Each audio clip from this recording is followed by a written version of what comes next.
Gjesti humbi durimin pas spektaklit të së martës në Big Brother VIP Albania dhe u përfshi në një debat të ashpër me Egli Takon. Ky debat shpërtheu pas diskutimit në Prime ku u përmend ngjarja me nishanin e Eglit, çka e shqetësoi banorin nga Kosova. Këngëtari shprehu se kishte qenë keq kuptuar, duke theksuar se nuk kishte asgjë që e pengonte lidhur me këtë çështje.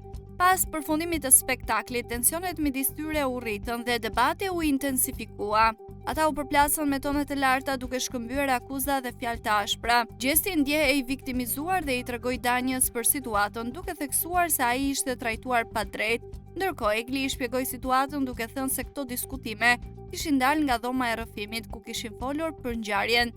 Debati vazhdoi dhe mëtej me ofendime të ndërsjellta mes tyre. Situata eskaloi mëtej kur Egli nisi të qante duke theksuar se ndihej e lënduar nga fjalët dhe akuzat që kishte marrë. Ky moment tensioni dhe emocionet e larta mes dy banorëve treguan pasigurinë dhe stresin që mund të shkaktojnë situatat e tilla brenda shtëpisë së Big Brother VIP.